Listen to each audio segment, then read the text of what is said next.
मिल रहा, पानी से लेकर गैस की कमी, मजदूरों की बेल फैक्ट्री के मजदूरों को निकाला। बाबा लतीफ ने, हमने मिलकर उनको जोड़ा अपने साथ। हमारे वकील कई स्टूडेंट दोस्त हैं, हैदराबाद ट्रायल आफ्ताब, खालिद राजा, उन्हें अपने साथ जोड़ा। बहुत बड़ा नाम है बेल फैक्ट्री का, बहुत बड़े मालिकान है।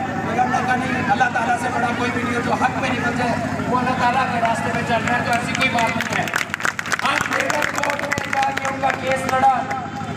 इतने बड़े मालिकान जो चाह रहे थे हजारों लोगों को निकाल दे, अल्हम्दुलिल्लाह वहाँ से हमने पहल से तमाम छांटियाँ रुकवा दी है और अब बाकी मजदूरों को भी हम बहाल करवाने वाले हैं इंशाअल्लाह।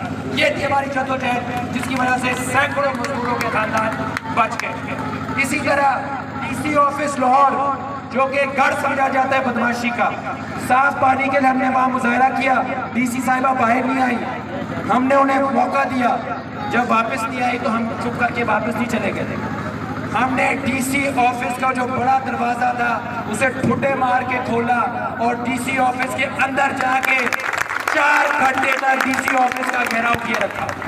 और उसके बाद बासा की टीमें ऐसे उन्होंने काम किया जैसे पेरिस के अंदर काम कर रहे थे। क्यों? क्योंकि आवाम में इकट्ठा आ गया। हमने फैसला किया है कि इस बार एक जगह से हम इलेक्शन लड़ रहे हैं, लाहौर से। मैं आप सबको भी दावत देता हूँ, आप उधर वहाँ आए, हमारी इलेक्शन कैंपेन में ज़रूर आए। इधर भी इलेक्शन कैंपेन करें, जो आपको बेहतर लगता है उसको सामने लेकर आए। और इस बार लोगों को कहें कि हमने 5000 रुपये के आगे नहीं बिकना। इस बार हमें कुछ 5000 रुपया नहीं चाहिए। इस बार हमें पिछले 5 सालों का हिसाब चाहिए, पानी का हिसाब, महंगाई का हिसाब, तालीम का हिसाब, सेहत का हिसाब, गैस का हिसाब। अब हम हिसाब मांगेंगे, इंतजाम करेंगे। अगर साथियों ये दुखों का हमारा रिश्ता है, जब हम एक दूसरे को ये बात में आप लोगों के लिए ख़ास तौर पे करना चाहता हूँ, अगर मजदूर एक हो जाए हमें कोई नहीं तोड़ सकता। हम टूटते इसलिए क्योंकि हम एक दूसरे को बर्दाश्त नहीं करते। हम एक दूसरे को बर्दाश्त नहीं करते। हम एक दूसरे के अंदर मुकाबलेबाजी करते हैं, एक दूसरे पे इल्ज़ाम लगाते हैं। मैं यहाँ पे खड़ा होकर बाबा लतीफ़ के बारे में भी ये बात कर दूँ। 4 महीने वो लाहौर रहे हैं, मेरे साथ रहे हैं। लाहौर की वो मजदूर तहरीक जो ख़त्म हो चुकी थी, इस बंदे ने वहाँ आके 4 महीने के अंदर उस तहरीक को फिर से जिंदा करा। आप आए कैशिया मरसदू, आप आए गाजी रोड, वहाँ पे हर कोई बाबा लतीफ़ को जानता है। क्यों? क्योंकि इसने ईमानदारी के साथ वहाँ पे काम किया है। और ये आप लोगों के लिए आपकी खुशनसीबी है कि यहाँ पे काम कर रहे हैं। अपने आप को किसी प्रोपेगेंडा की वजह से बिकने ना दें। मालकान प्रोपेगेंडा करेंगे, हुक्मरान प्रोपेगेंडा करेंगे, सियासतदान, जागीरदार, डेरेदार प्रोपेगेंडा करेंगे, बिकने ना दें। याद रखें कि हमारा जो रिश्ता है वो दुखों का रिश्ता है। दुखों का रिश्ता सबसे गहरा रिश्ता होता है। एक दूसरे के अंदर देखें, आपको साथी मिलेगा। इसके खानदानों के लिए अभी मैं आपको गारंटी दे कहता हूँ, वोट मांगने अगर बाबा लतीफ़ आएगा कहने फारेगा, ऐसे कोई पुजारो भी नहीं, कलफ भी नहीं है कि आ गया मंगना से, वो है मजदूर का बच्चा है।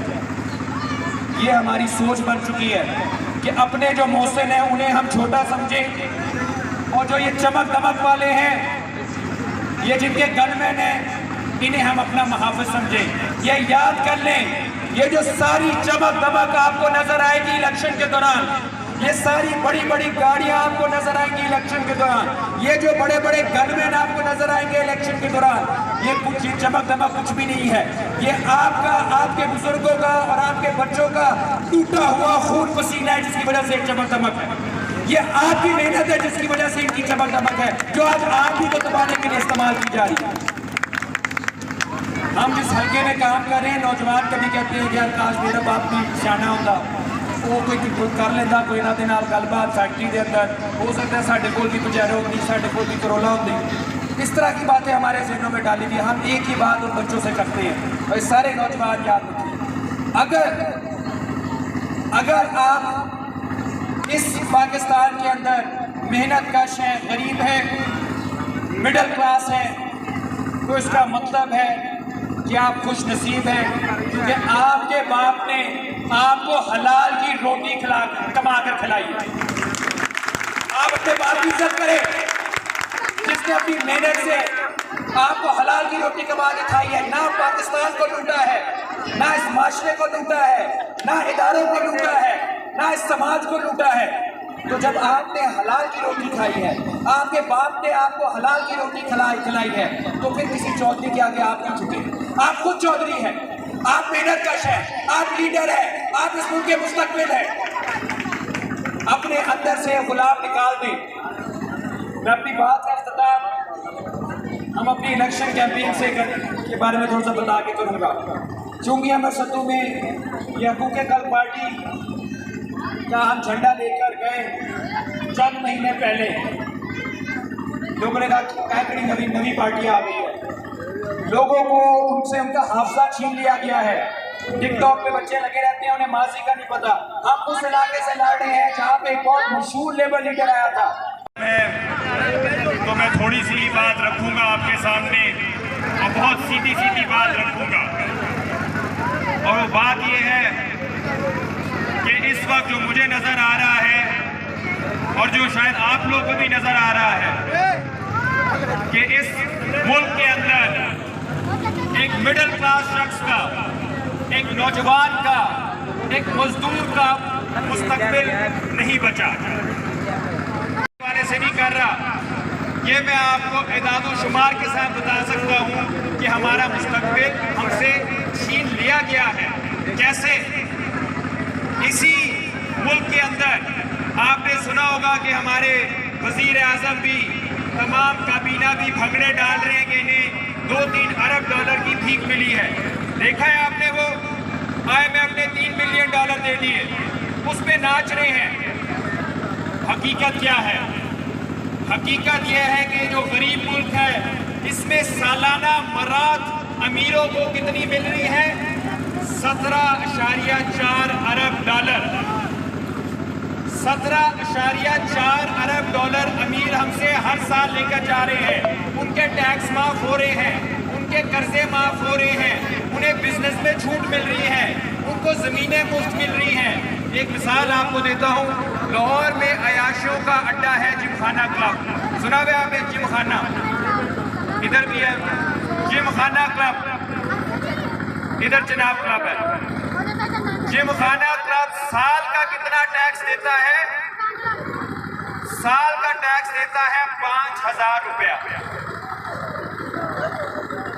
ये माल रोड पे अरबों खरबों रुपए की जमीन है, जहाँ शराबें चलती हैं, जहाँ जुआ खेला जाता है, जहाँ बड़े बड़े स्विमिंग पूल हैं।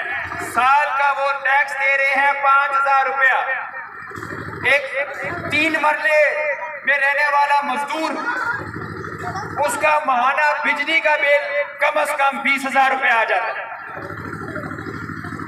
उसका किराया कम से कम 15,000 से 20 रुपया आ जाता है।